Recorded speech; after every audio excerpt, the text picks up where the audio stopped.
Então, a partir do que a gente falou na semana passada, isso aqui é só um pouquinho de estímulo audiovisual para a gente lembrar dos pontos que nós tratamos na aula passada. Então, a grande questão da aula passada foi se Deus existe e os prolegômenos, ou seja, o que é necessário a gente falar antes de entrar nessa questão em si. Então, eu tentei trabalhar com vocês com a ideia de como a nossa cosmovisão foi construída.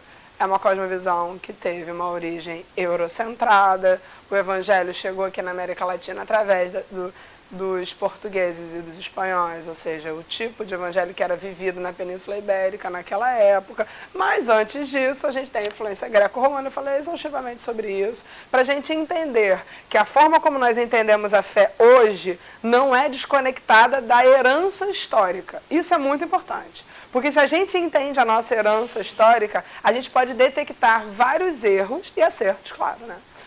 Dos que vieram antes de nós, homens usadíssimos por Deus para interagir com o seu ambiente, com a sua época e conversar com a sua cultura. Eu falei muito dessa expressão, eu usei muito essa expressão, a gente dialogar com a cultura.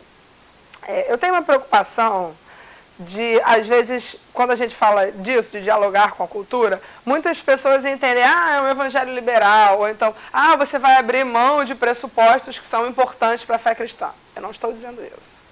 Foi uma das últimas coisas que eu falei na aula.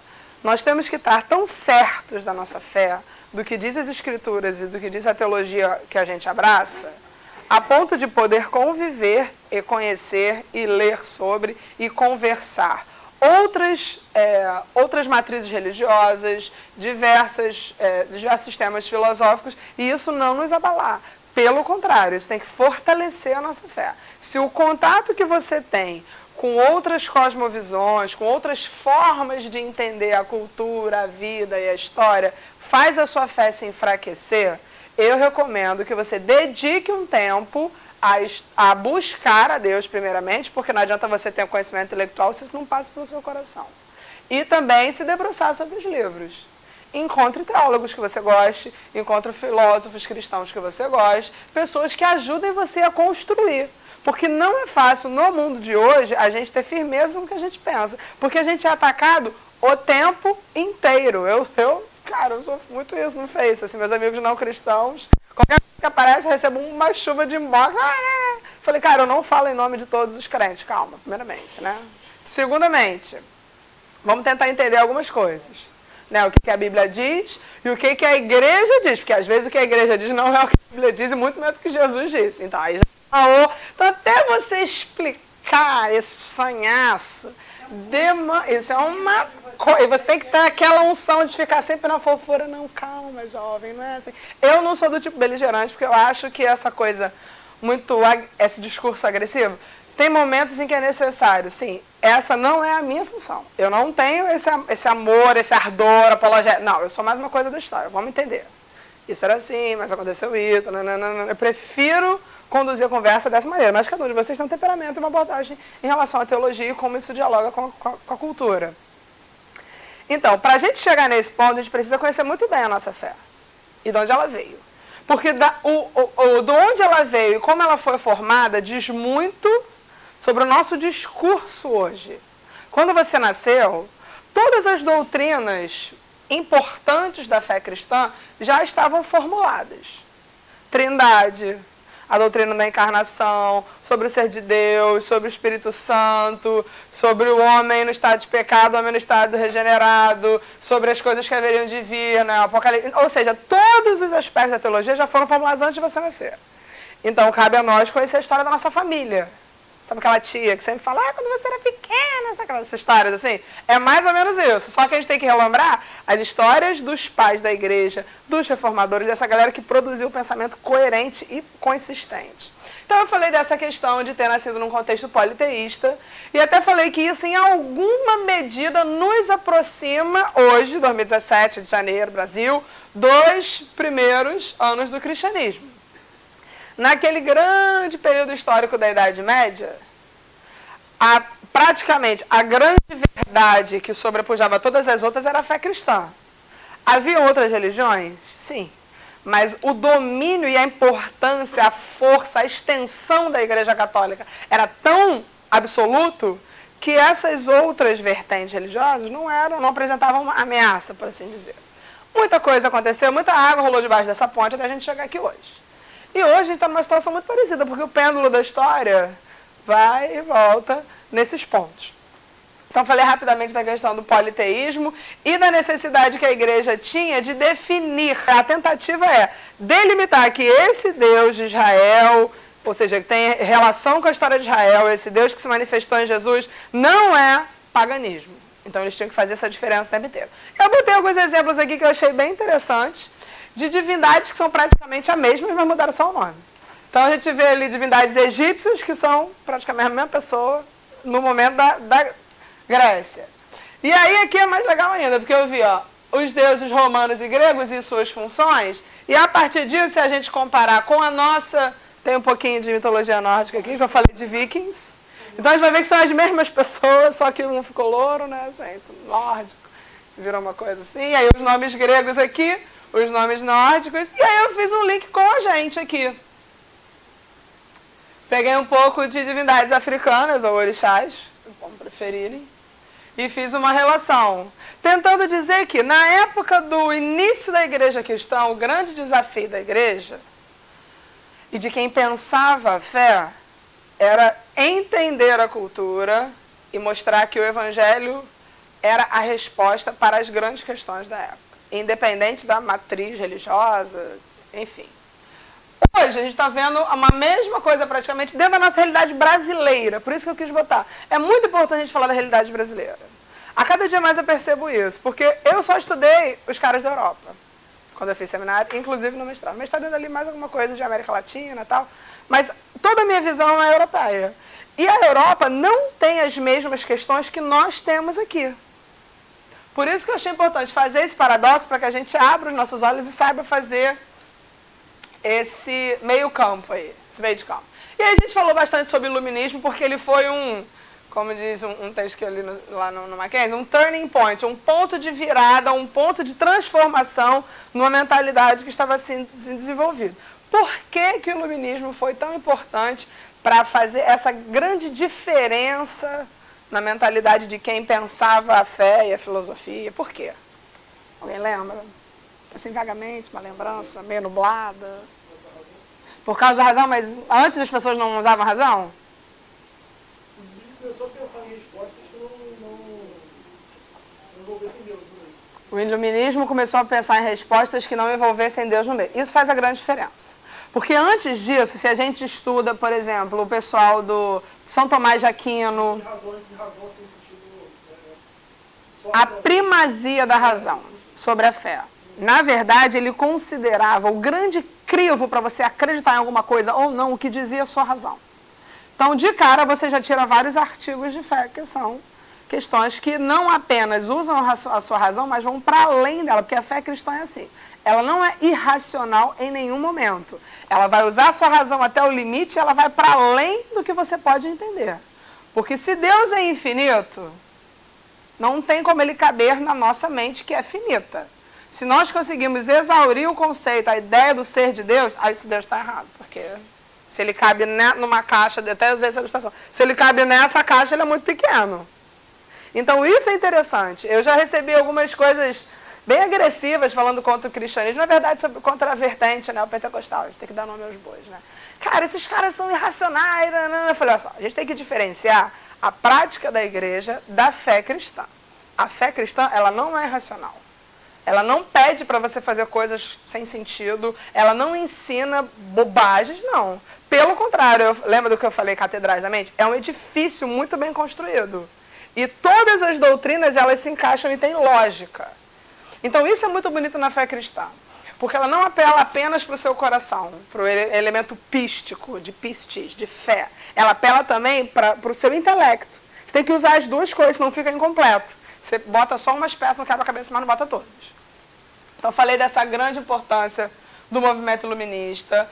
E aí apresentei esses dois conceitos que, de lá para cá, foram basicamente o que fizeram, são os que fazem o chão da nossa civilização ocidental, que é o secularismo e o pluralismo, sendo que hoje em dia eu acho que o pluralismo ele tem mais força do que o secularismo em si. As pessoas hoje em dia são muito mais religiosas. Embora a religiosidade seja uma coisa difusa. A pessoa acredita, sei lá, unicórnio, um negócio muito louco, assim. Não, uma fé umas coisas muito estranhas, assim.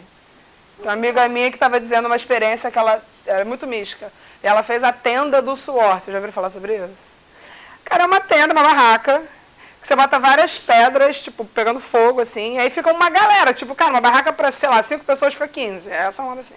Fica muita gente ali, o negócio, aí toma chá de ayahuasca, né, que o pessoal do Santo Daime toma, para você encontrar consigo mesmo como se você estivesse no útero da terra. Então fica todo mundo suando ali, tem gente que passa mal, que, né? Enfim, e aí aquela experiência, as pessoas têm alucinações por causa do calor, por causa da droga. Na cabeça dessas pessoas, isso é uma experiência com a divindade e consigo mesmo. Eu ouvi o relato, ela lá achando maravilhoso, eu assim, gente, se eu digo que eu fui para um retiro, né? Eu comecei a quebrei tudo. Se eu digo que eu fui para um retiro, e no retiro, isso é uma coisa básica, à tarde não tinha tempo livre, sei lá, de tarde tinha estudo, por exemplo. Cara, você execrada. Eu fui uma vez num retiro de silêncio, de uma galera bem legal lá no sul, assim, tinha muita coisa de meditação, exercícios de espiritualidade cristã antiga, muito legal, foi muito interessante. Eu me cara, como assim? Você ficou num lugar sem falar com ninguém lendo a Bíblia? Eu falei, basicamente, ela, que louca. Tipo assim, entendeu? Então, nesse mundo pluralista, todas as vozes têm o mesmo peso. Ele não é nem tanto deixando a divindade ou a ideia do sagrado de fora. Vamos aceitar todo. Não, essa é a sua visão de Jesus. Nossa, ele era um mestre iluminado. Aí também bota, sei lá, o Sri Ravi Shankar, aí, que é aquele indiano da meditação. Mistura todo mundo e está tudo certo. Plural. Então, essa é a nossa época.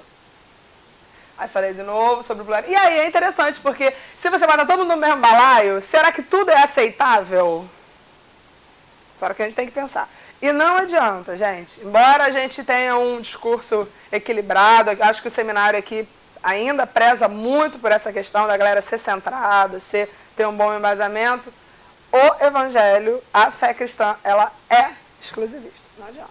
Ela é inegociável. Não é todos os caminhos levam a Deus. Não dá, não é. Porque, porque o espiritismo, né? O evangelho segundo Jesus, cara, não dá para você ser espírita e ser cristão, porque ou você reencarna ou você morre uma vez. Entendeu? São premissas básicas, assim. Então, em alguns aspectos, a gente tem que ser muito firme nisso. O Islã é muito firme nisso. É tão firme que é como é. Então, não estou falando que ele tem que se espelhar nos muçulmanos. Não é isso. Só estou mostrando que existem outras religiões monoteístas, como o judaísmo, o islamismo, que são as nossas irmãs, e temos religiões monoteístas, grandes religiões monoteístas do mundo, onde isso não é um problema. Mas para nós que somos cristãos, quando a gente bate o pé numa coisa, isso vira um problema.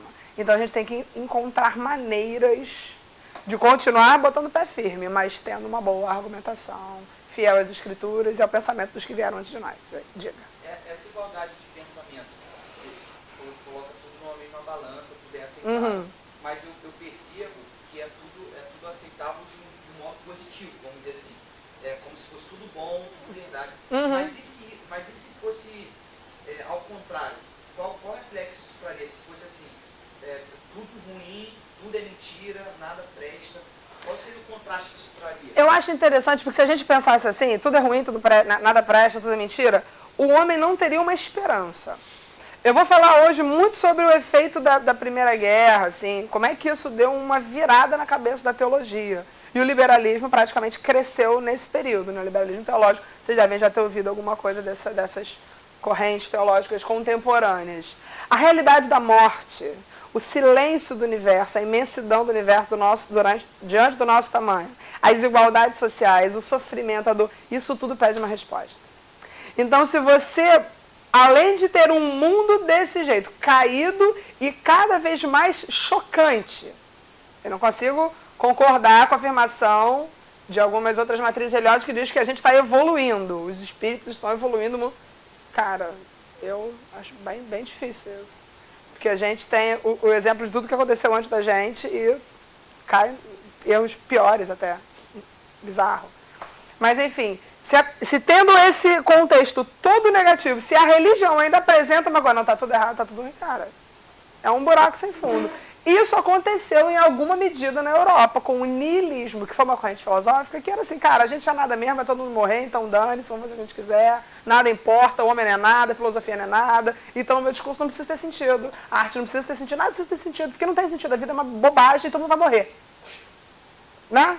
Isso é uma forma de pensar, que tem muitas consequências práticas, na arte, na música, no teatro, no cinema. Tem filme que você vê e fica, caraca, cara, tipo, o filme acaba e você fica, ele não quer dizer nada. É isso mesmo, a ideia do cara é, ele não quer dizer nada. Eu fico muito nervosa com as coisas, não sei vocês. Mas, enfim, isso é uma consequência da filosofia e como ela se desenvolveu. E aí falei sobre a questão das peças na teologia estarem interligadas. Eu achei essa ilustração aqui, que ela não é exatamente o que eu queria, mas eu achei ela bonitinha. Tipo assim, o edifício da teologia, né, das áreas da teologia. Eu falei da teologia histórica, teologia filosófica, teologia sistemática, teologia pastoral, todas essas vertentes que juntas são essas peças que nos ajudam a entender melhor. E aí voltei para o credo apostólico que as pessoas não sabiam citar. Feio isso, vamos decorar. Mentira, gente. Mas é uma ferramenta importante. O credo foi uma grande síntese de muitos concílios ecumênicos nos primeiros séculos, que trataram da questão da trindade, da doutrina, não só de Deus, mas também de Cristo, do Espírito Santo, da igreja. Então aqui é uma síntese de muitos assuntos. Calma aí, eu vou espirrar. Desculpa, gente. Então é uma síntese importante. O credo é uma ótima ferramenta. Tem gente que fala, isso é coisa de católico. Primeiramente, calma. Segundamente, quando o credo foi formulado, todos éramos católicos. Na verdade, você só deixou de ser católico, quer dizer, se você é cristão, depois de Lutero.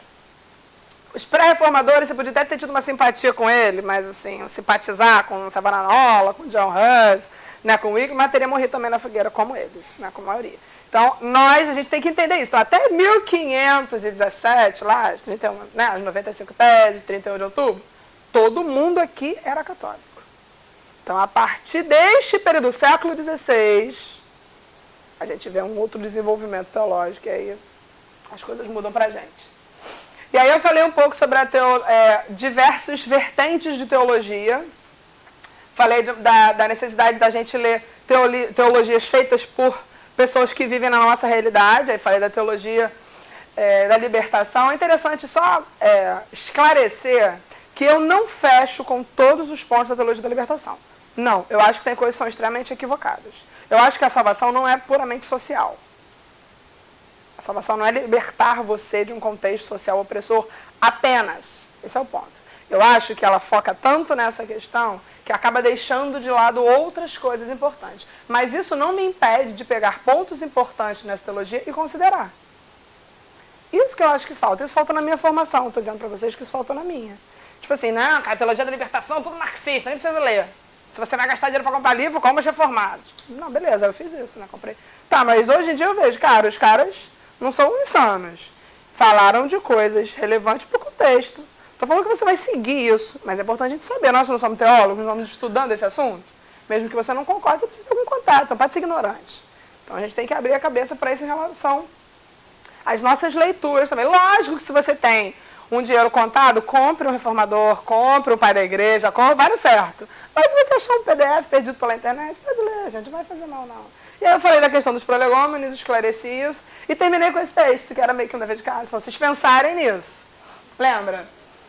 Especialmente aquela parte, porque é necessário que aquele que se aproxima de Deus creia que Ele existe, e que Ele é galardoador dos que o buscam. Então, esse ponto aqui do creia que Ele existe é o nosso link para a aula de hoje. Então, a aula de hoje, aquele capítulo bonito, maroto, que vocês receberam, PDF. Aí você já pode pegar seu computador para acompanhar aqui. Muito obrigada, jovem, que eu estou com o livro. Obrigada pela colaboração tecnológica. Que é o conhecimento de Deus, e aí ele faz essas duas perspectivas, o conhecimento natural e o conhecimento revelado. Só uma pergunta, o professor a quem eu estou substituindo, depois dessas aulas, ele vai dar continuidade a esses assuntos ou ele vai ver uma outra área? Vocês sabem informar? Acabou Acabou, tipo, para sempre? Tipo, it's over. Teologia histórica 1, Esse é um. patrística. Não, patrística a gente fala só disso. Teologia histórica você fala do desenvolvimento no tempo. Não só lá. Não só patrícia, fala.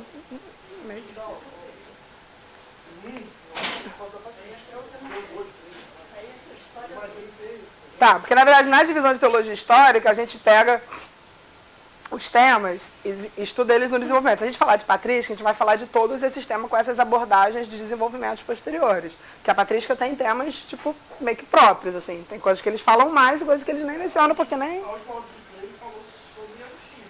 Tá. Foi a teologia, foi a biografia. Então o foco dele era mais em personagem, assim, história. Não, ele só falou de patrística. Ele falou de Justino Marte, Entendi. falou do Tanásio. Ah, mas aí era história só.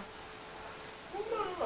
Era só as questões de história. Tá, mas beleza, depois eu... Ele pegou até na conta que debate, Sim, os concílios. Beleza. Maravilha. Então vamos lá. Capítulo 7, conhecimento de Deus natural e revelado. E aí eu botei assim um esqueletinho aqui pra gente meio que se orientar. Acho que quando a gente vê, a gente entende melhor. Então ele começa falando, né, em relação ao conceito de revelação, ele aponta para algumas evidências no mundo natural. E ele fala sobre a razão, ou seja, Deus deixou algumas evidências para que o homem ou conhecesse ou percebesse a sua existência através da sua razão, da sua consciência. Isso é muito interessante, porque alguns teólogos contemporâneos, o pessoal da Reforma fala disso, mas eu acho que o Plantinga, o contemporâneo, assim, que é o que mais fala com mais veemência disso. O homem tem essa razão dada por Deus, tem essa consciência, o conceito de certo e errado, todas as suas formulações intelectuais para entender a ordem do universo e que existe uma mente prodigiosa por trás disso, tarana. No entanto, existe uma coisa chamada o efeito noético do pecado. Vocês já ouviram falar nesse termo? Alguém sabe o que isso significa? Não é noético de Noé, não. É outra coisa. Não tem nada a ver com Noé. Vocês já ouviram falar sobre isso? Alguém arrisca? Ninguém arrisca nada?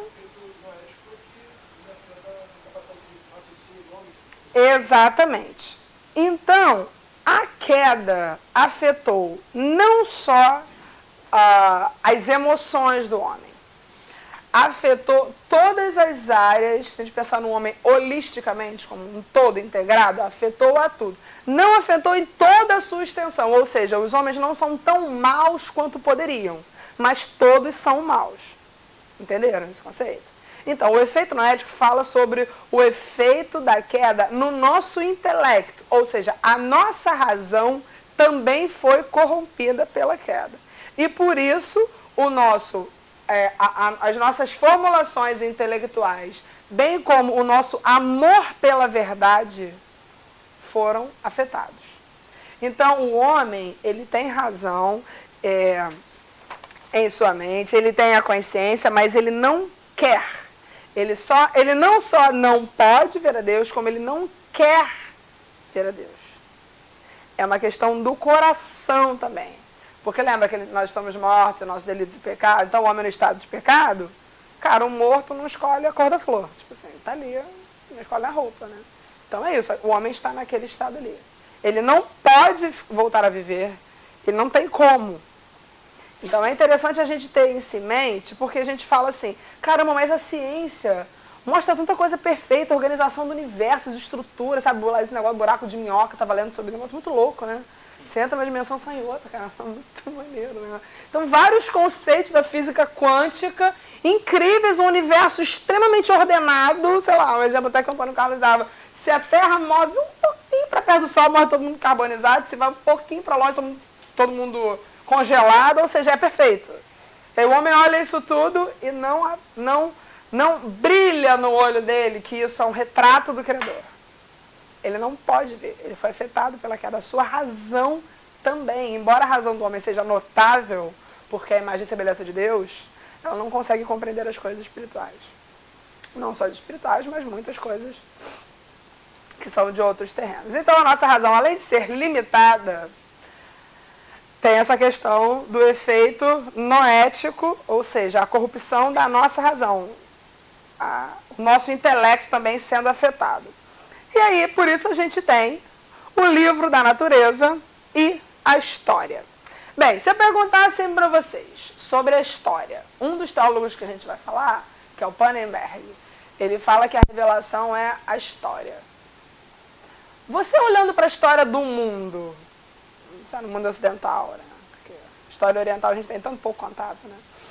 Você olhando para a história do mundo, você consegue enxergar ações de Deus, assim, não só na história de Israel, mas na história do mundo mesmo, tipo, sei lá, invasões bárbaras, Idade Média, peste negra, tudo, essas coisas todas.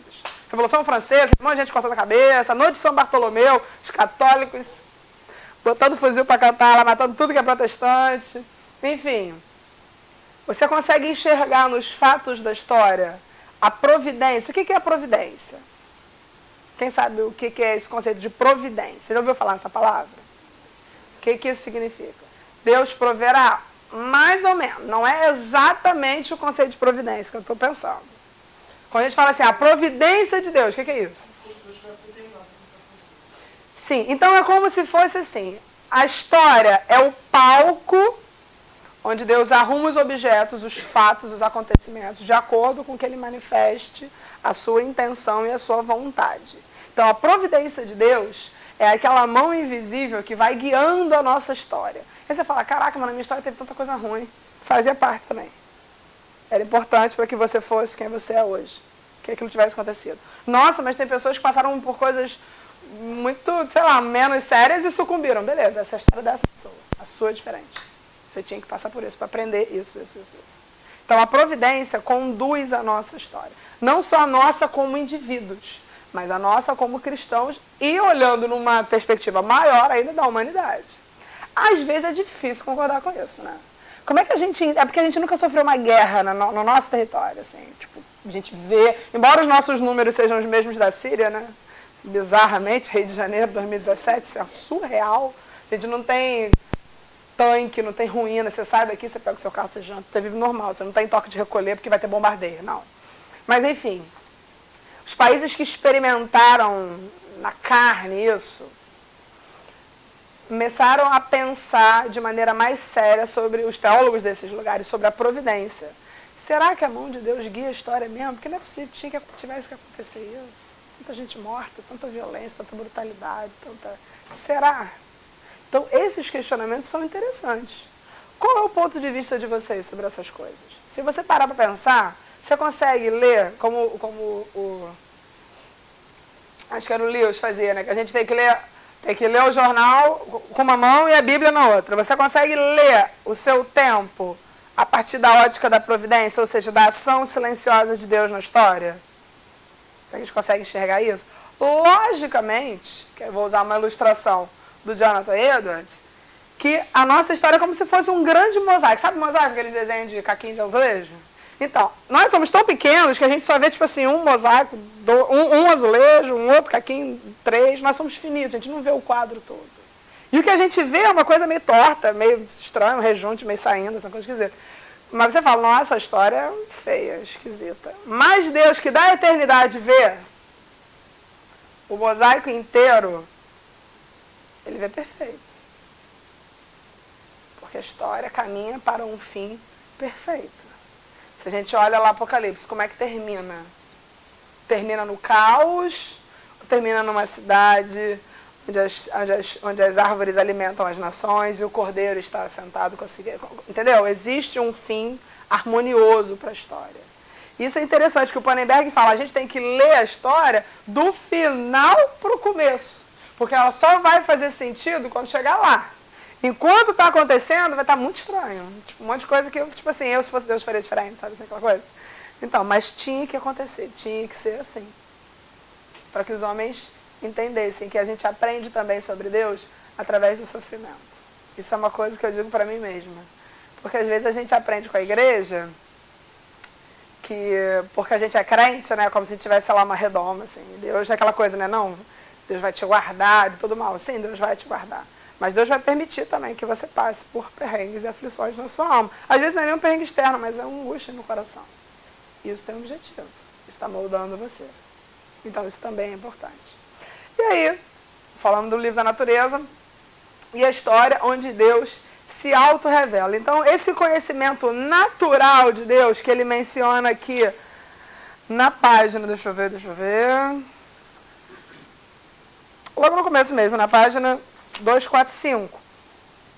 Esse conhecimento natural de Deus, ele se dá através dessa reflexão sobre a ordem natural. Isso é muito legal, porque pensando assim, se o conhecimento natural se dá através da reflexão sobre a ordem natural, ou seja, se dá através de quando você para e pensa como o universo é organizado e harmonioso, e isso aponta para uma inteligência, não uma inteligência impessoal. A gente vai falar sobre esse conceito de pessoa também.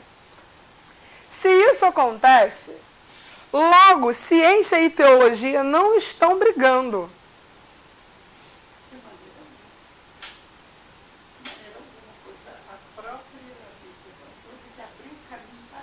Sim, é verdade. Mas hoje em dia não é isso que nós vemos, não é verdade?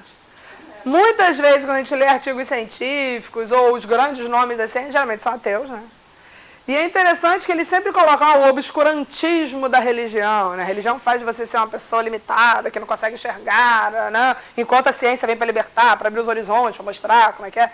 Enfim, ciência e religião são saberes, ciência e teologia são saberes complementares, porque se a natureza aqui é um livro de Deus, assim como a revelação é a Bíblia, gente, uma coisa não está negando a outra. Se estiver errado, me corrija. Sim, diga. Porque eu acredito, não sei se está correto, que foi através desses reformadores que houve as primeiras faculdades. Sim, verdade. E que abriram o caminho para a ciência. Sim, com certeza. As grandes universidades, na verdade, começaram como seminários. Harvard, Princeton, se não me engano, Oxford também. Eram escolas ligadas à formação filosófica e teológica. Sim. Calvino, mas aí já depois, essas são, né?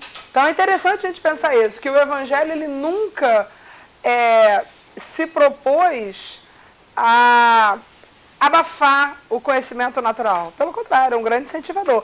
A Igreja Católica, no período da Inquisição, né? A gente sabe que tinha aquele códex dos livros proibidos, dos livros que a igreja não permitia que as pessoas tivessem acesso. Entre aqueles livros, muitos eram de matemática, tipo, não tinha nada de demoníaco, nada de herético ali, era matemática. Tinha livro de filosofia, de medicina, mas como pertencia à cultura muçulmana ou alguma outra cultura de alguma outra região do Oriente, era meio que demonizado, então já não podia ler, e aí tacava fogo na biblioteca, enfim. Exatamente. Houve um período de grande obscurantismo, mas aí vamos dar aquele descanso porque foi antes da reforma, né? Então realmente estava ruim naquela época. Então teologia e ciência são saberes complementares, certo? Isso é muito importante. Então quando você lê alguma coisa de ciência, dê glória a Deus mesmo, porque é o homem que agora está tendo mais, por causa da graça de Deus, o homem está tendo mais capacidade de desenvolver tecnologia e chegar mais longe e ver mais um pouco do quanto esse universo é ordenado e harmônico e perfeito. Você tem que aumentar a nossa fé. Não fazer a gente falar, não, realmente, não pode ter sido uma pessoa que criou. Não, cada vez mais, quanto mais eu vejo, mais eu tenho certeza de que tem uma mente muito inteligente por trás. Não é aleatório. Cara, não tem como, não pode ser. Não, sabe? Eu admiro a pessoa que tem fé suficiente, assim, para ser ateu, né? Porque é interessante isso. Eu tenho algumas pessoas que eu conheço que são ateias e eu falo, cara, você é uma pessoa de muita fé. Eu admiro, de verdade, assim, porque você tem uma fé na ciência, né? E os grandes caras que defendem a coisa são pastores, né? São líderes para vocês, né? Então tu pega a palavra do cara, aquilo é uma verdade absoluta, inquestionável, admiro, porque é uma fé que você tem. Na verdade, a pessoa não se dá o trabalho de questionar isso também, né? Conceito de revelação, aí ele vai para essa parte seguinte. Ele levanta duas questões no século XX, que são bem interessantes. Para a gente entender essas questões do século XX, é legal, eu acho muito legal na história, gente. A história é uma coisa que acho que é de nerd, né? Por isso que eu fico nessa alegria, assim, de ser pessoa que gosta de Star Wars, né? Enfim, isso é muito fascinante, porque essas questões que surgem no século XX, elas só se possibilitaram, só foram possíveis, porque teve muitas coisas que vieram antes delas para encaminhar dessa maneira. Por exemplo, deixa eu me fazer mais clara. Quando ele fala sobre aqui, número 1, a questão da revelação não se devia ao material bíblico em si, mas sim à relevância das questões epistemológicas para a filosofia. Tá, você achou essa parte aí, onde ele fala? E ele fala de Downing, propôs que o interesse moderno quanto à questão de revelação. Lembra? Então ele está falando aí da década de 60, e ele falou que as pessoas se interessaram novamente por essa questão da revelação. Os teólogos. E ele diz, na verdade, não se interessaram por causa da Bíblia em si. Se interessaram porque isso de alguma forma tinha conexão com a filosofia. O que isso mostra? Que a teologia ela está subordinada à filosofia ou vice-versa? Maravilhoso do Schaeffer, eu amo Schaeffer de coração. E aí, o que vocês acham? Essa frase aqui que eu peguei. Então vamos lá. A questão da revelação se tornou importante não pela Bíblia em si, mas porque a filosofia disse que tinha alguns temas lá que valiam ser estudados. E aí? Quem está subordinado a quem nesse contexto? Quem dá as cartas? É a filosofia ou a teologia? A filosofia. Porque é a filosofia que autentica, então, o estudo da teologia e as formulações teológicas. Essa teologia só vai ser relevante se tiver alguma coisa com o que eu penso. Se tiver alguma conexão com a forma como o raciocínio é construído hoje em dia. Por si, ela não vale. Isso é uma coisa que a gente deve ter cuidado. É lógico que a teologia tem muito de pensamento filosófico, de formulações lógicas, mas ela é válida como área de conhecimento em si. Não só porque ela está mencionando a história ou a filosofia só. Ela é uma área de conhecimento muito importante. Que não está falando sobre uma coisa que ninguém sabe. Não. Ela está falando sobre temas relevantes e que têm ligação com a humanidade. Em diversas áreas. Quando a gente fala de ecologia, por exemplo. Gente, é o mandato cultural. Lá quem leu Van Groningen lá, sabe, criação, queda e redenção. Nós recebemos uma ordem de cuidar do jardim, ou seja, o jardim está aí, a gente está destruindo. Isso é teologia também. Isso não é um tema moderninho do Greenpeace. Não. Tem a ver com o que a gente acredita. Andando mais um pouco. E aí, então, alegava-se que a Bíblia focava na salvação, aqui, e não no conhecimento. E aí ele fala uma coisa interessante. O Novo Testamento tinha muito mais a ênfase. O que eu devo fazer para ser salvo do que o que eu devo saber para ser salvo. Vocês lembram? O professor de vocês deve ter falado sobre isso. Se ele falou sobre os concílios, esse período patrístico, vocês lembram do gnosticismo? Ninguém lembra, gente? Faz esse olhar perdido, não, pelo amor de Jesus. Gnosticismo, nada acende na cabeça, nada, em nenhum momento, de gnosticismo.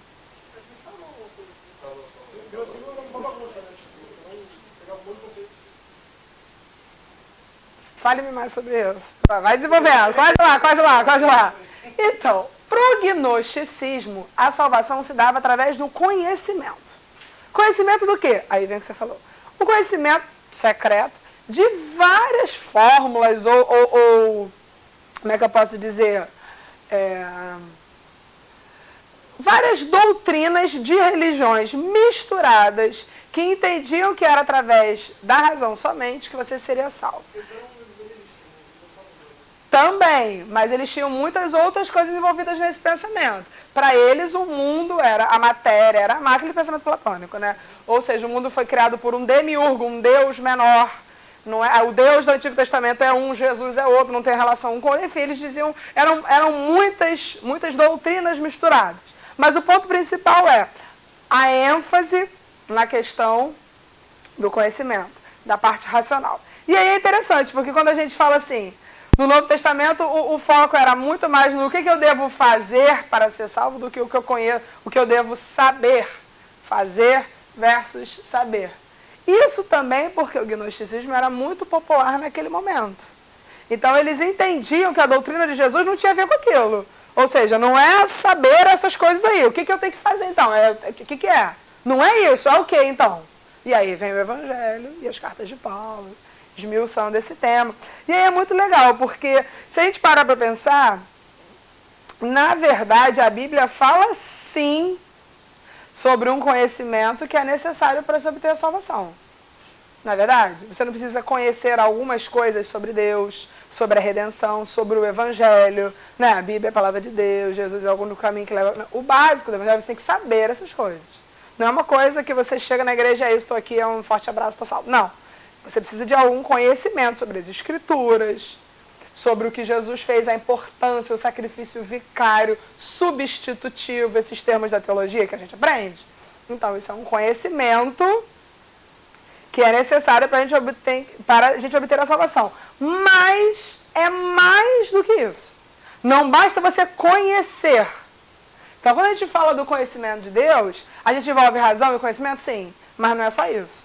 E esse é um ponto onde, muitas vezes, a teologia do século XX, também é conhecido como teologia liberal, neo-ortodoxa, existem vários nomes para os diversos momentos que houve o desenvolvimento do pensamento teológico do século XIX para cá, assim, mais ou menos, 20 para ser mais exato, 20, 21.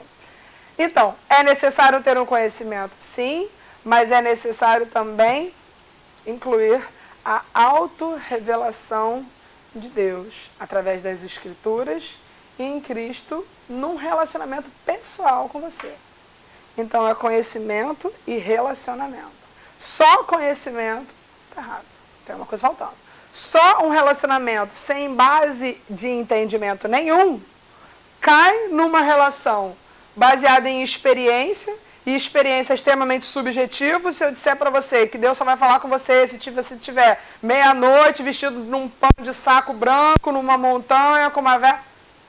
Subjetivo, experiência pessoal, isso não é normativo. Que acontece, acontece. Mas é o que eu estou te dizendo. Não, eu sei que é meu querido, eu sei que eu estou ligada. Só que a minha questão é, existe, eu não estou sendo contra, se você quer orar vestido de pano de saco, uma vela, não vai com Jesus. Filho. Agora, não faça isso ser uma regra e não faça isso ser uma questão que se você não fizer, você vai perder a sua salvação. Ou então, se você não fizer, o diabo vai te... Você está entendendo? Não faz o terrorismo gospel por causa separada. Mas, de repente, eu tive que vir de lá, não sei de onde, tá vendo? Olha aí. Né? Deus não usou a mula, gente. Maravilha. Enfim, vamos continuar. Beleza, e aí fala sobre a auto-revelação de Deus em Cristo, relacionamento pessoal com Ele. Ok. Em segundo lugar aqui, nesse conceito de revelação, ainda nessa parte, mas um pouco mais abaixo, ele fala sobre a necessidade do livro da natureza e das Escrituras. Né? Então, isso é muito legal, porque em alguns teólogos desse período chegavam a afirmar que essa revelação ela teve um papel secundário nas Escrituras. Como assim? Na cabeça deles, como não tinha esse termo e as definições exaustivamente explicadas, isso não era uma coisa tão importante na Bíblia. Mas você não consegue perceber, tanto no Antigo quanto no Novo Testamento, que Deus está se revelando, não só se revelando, mas mencionando que aquilo é uma revelação? A gente não vê isso em vários momentos? De revelação de Deus acontecendo no Antigo e no Novo Testamento?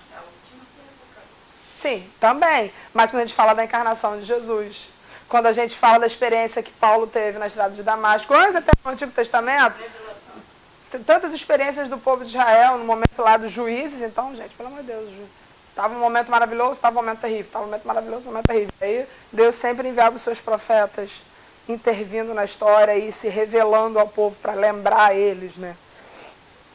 E aí, esse conceito do século XX, de que esse conceito de revelação não era tão importante, meio que pega lá da Idade Média até o dia de hoje, porque eles dizem que isso não estava de maneira clara na Bíblia. A gente sabe que isso não é verdade. Tem um trecho aí na página 246 que eu queria ler com vocês, que começa assim um parágrafo. De fato, é correta a afirmação. 246, isso. Diz o seguinte: de fato, é correta a afirmação de que o significado de revelação no Novo Testamento não sugere uma manifestação de um Deus até o momento desconhecido. Em sua acepção geral, o termo revelação parece significar a possibilidade do conhecimento de algo em sua plenitude, ou a manifestação total daquilo que for até então obscuro ou incerto. Vamos parar aqui. Vocês entenderam? Quando a gente fala de revelação, não é que Deus estivesse oculto e ninguém tivesse noção dele até que Jesus viesse. Quando Jesus veio, isso se deu em plenitude de maneira escancarada. Mas no Antigo Testamento, até mesmo no período intertestamentário, a gente vê que o povo de Israel presenciou ações revelatórias de Deus. E Deus nunca deixou o povo sem testemunho de si mesmo. Paulo fala isso. Nunca deixou o povo sem testemunho. Através dos profetas, através de intervenções extraordinárias na ordem da natureza, abertura do mar, as pragas, sei lá, doenças que o povo teve no deserto, curas milagrosas do leproso. Gente, tem um monte de história, pelo amor de Deus.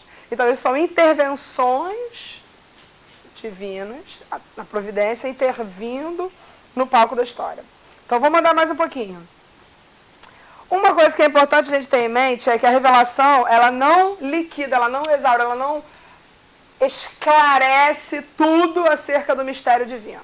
Isso é muito interessante, porque se alguém perguntar para você assim, a Bíblia fala sobre tudo, sobre todos os assuntos? Sim ou não? Não? Ah, como assim? Então como é que você acredita nesse livro? Está todo mundo morto aqui, gente. Manifesta. Acreditando? Maravilhosa resposta. Vamos lá, o teólogo realmente calvinista. Olha aqui, uma mulher, gente, por favor, momento Leandro. A Bíblia diz tudo que... Tava bem, tá? Eu botei uma pressão no... É isso. Então, a Bíblia, ela conta uma história, certo? Qual é a história? É a história da relação de Deus com o homem. Ou seja, como Deus criou o homem, como o homem, Deus através na sua criação, ele concedeu ao homem livre-arbítrio, o homem optou por se afastar de Deus, e o que Deus fez para que ele se reaproximasse, certo ou errado? A Bíblia conta essa história. É tipo uma novela assim que tem os protagonistas. Essa história é a protagonista. Mas existem várias tramas secundárias. Tem aquela menina que passa atrás do pipoqueiro, tem a dona da lanchonete que o personagem vai comer o negócio. Não tem? Essas outras tramas secundárias? Mesma coisa. E aí na Bíblia tem várias outras tramas secundárias. Mas o ponto é, essa história é o fio condutor. Então lá está o que Deus considerou ser relevante para a sua salvação. Lógico que a gente tem que levar em consideração que foi um livro escrito... Volta lá na Cosmovisão. Os prolegômenos. Foi um livro escrito por um povo nômade há não sei quantos anos atrás, que vivia no deserto, que não estava no Rio de Janeiro em 2017, que tinha seus próprios costumes, que tinham questões tribais, enfim. Essas pessoas, neste momento da história, escreveram de maneira inteligível, porque os outros puderam compreender, através do que ela podia falar a partir do seu ponto de vista. Lógico que em muitas passagens, como é um livro inspirado por Deus, os homens falaram não só do seu tempo, mas também do que haveria de vir. E os princípios são os mesmos. Lembra que eu falei disso semana passada? Os princípios são os mesmos, as aplicações são flexíveis. As aplicações são flexíveis. Então, o que acontece? Foi uma história escrita numa época por um povo com um destinatário, que nem Apocalipse. Foi um livro escrito por João, num contexto histórico, com um destinatário, a galera que recebeu aquelas cartas leu e entendeu que era metáfora ou não, que tinha paralelismo hebraico, que tinha linguagem apocalíptica, que era um estilo de escrita hebraico daquela época. Ou seja, e mesmo Deus, usando as características humanas daquele contexto, de falar daquele jeito naquela época, naquela situação, é um livro que serve pra gente. Atualíssimo, é verdade. Então, a gente vê que isso é uma coisa que é importantíssima. A revelação não foi de um Deus que estava desconhecido, de um Deus já conhecido que se tornou plena. A revelação não começa do zero. Lembra que eu falei na aula passada? No princípio criou Deus os céus e a terra. Primeiro versículo, certo? Gênesis 1:1. Será que Gênesis 1:1 poderia ter sido escrito assim? No princípio o homem estava pensando num campo florido sobre será que existe Deus? Se Deus existe, poderíamos dizer, no princípio criou Deus. Entendeu? Ele não parte do pressuposto de que o homem está vendo se Deus existe. Ele parte do pressuposto da existência de Deus. É isso. Então ele tem um conhecimento prévio e aí a história vai clareando e esclarecendo isso. Mas mais uns 5 minutinhos a gente para o intervalo. Beleza, caminhando mais um pouco aqui, vamos falar sobre as formas de revelação. Aí eu fiz uma listinha aqui, ó, formas da revelação. Isso aqui é muito interessante, porque algumas são basicamente consideradas coisas modernas. Não foi dito pelos patrísticos, não foi dito pelos medievais, foram construídas pelos teólogos da contemporaneidade, século XX. Então vamos lá, quando ele é primeiro, que forma de revelação, página 257, ele apresenta a doutrina como revelação. Um ponto que eu acho importante dizer aí é que enquanto os protestantes consideram as escrituras, né, a Bíblia é nosso livro de fé e prática, é a base da nossa teologia, é ali que está o que a gente tem que saber, revelação suficiente, a revelação do que é pertinente. Ela não fala sobre tudo, mas ela fala do que é necessário. Então, beleza, é a Bíblia. A Igreja Católica, e na Bíblia a gente tem palavras e ações de Deus na história, né? Para além disso, a Igreja Católica, Apostólica Romana, considera também a tradição da Igreja. E isso foi um problema. Porque a tradição, se eu falar assim para vocês, será que a tradição, vamos pensar numa denominação, sei lá, presbiteriana, por exemplo. A tradição da igreja presbiteriana é tão inspirada quanto as escrituras? Tem nenhum presbiteriano bom aí? O manual presbiteriano, que lê a ata, o jornalzinho Brasil Presbiteriano, a ata de sino, ninguém é assim, gente? Que isso? Que raio de seminário é esse? Então, deixa eu colocar de uma outra maneira. Calma, gente, não vai ter fogueira pra ninguém é herege aqui. Tá tudo certo, tá tudo bem, fica tranquilo. Olha só. Vou colocar de uma outra maneira, então. A gente pode considerar, sei lá, a ata do sínodo do Supremo Concílio, tá lá, o brasileiro assinou, beleza. A gente pode colocar aquilo, colar lá depois de Apocalipse, colar assim, inspirado. Por que não?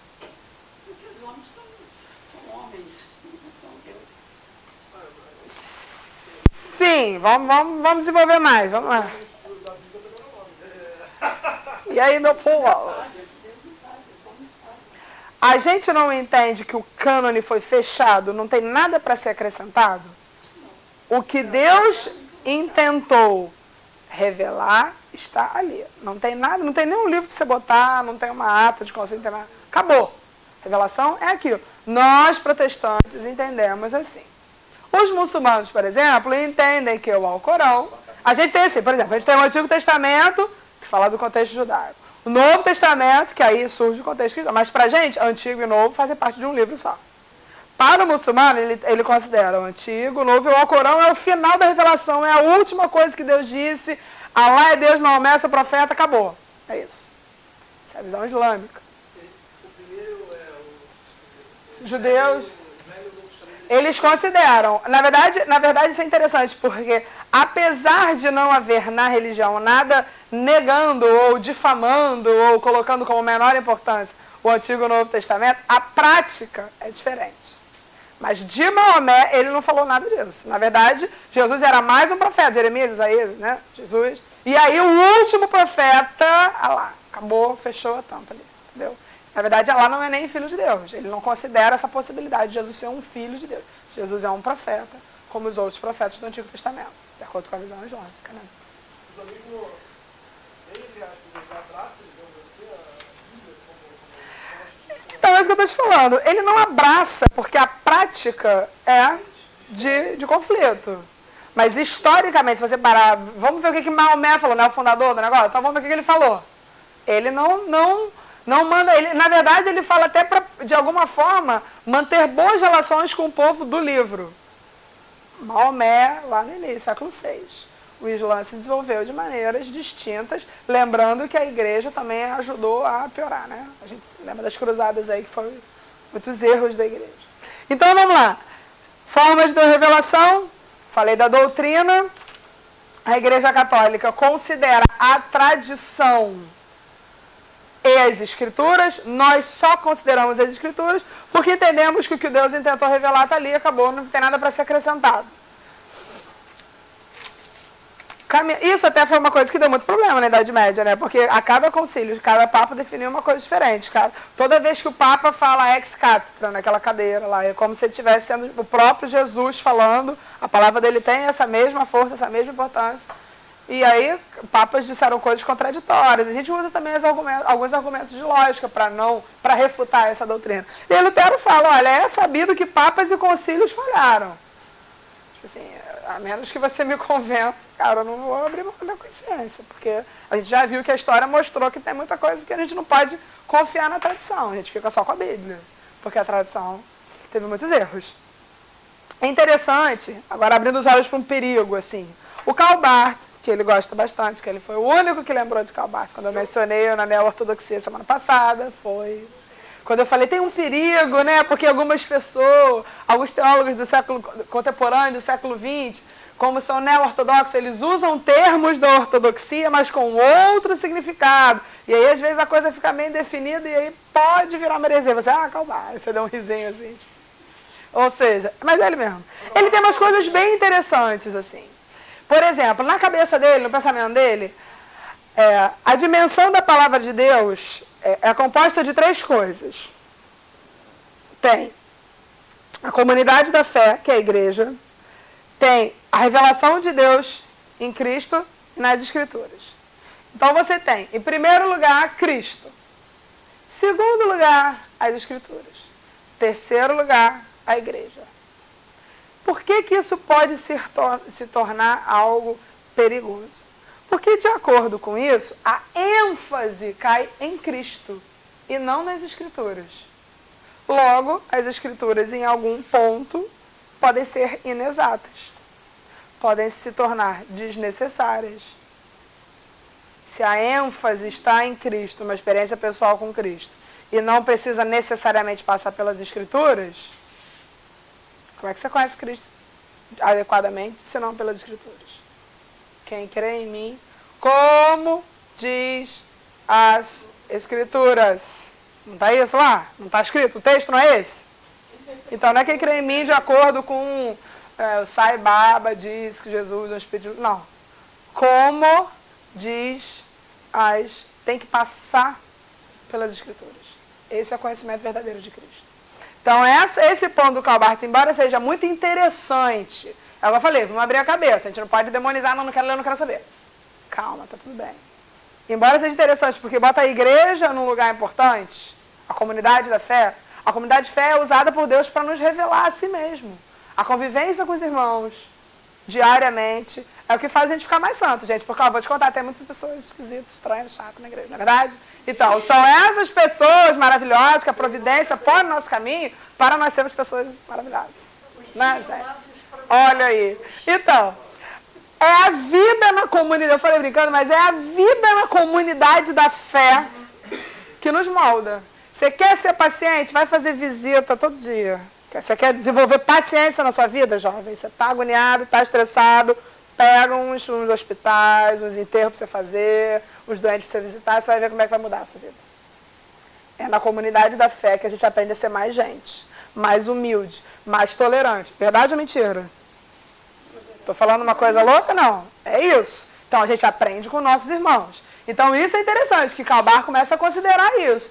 Porém, ele coloca as Escrituras num segundo plano, e aí isso pode se tornar extremamente perigoso. Porque se a gente desenvolver esse pensamento até as últimas consequências, beleza, eu fico com a minha experiência pessoal com Cristo, posso prescindir das Escrituras. Deus pode se revelar a mim diretamente. E aí abre caminho para a subjetividade. Vamos falar mais disso quando a gente voltar.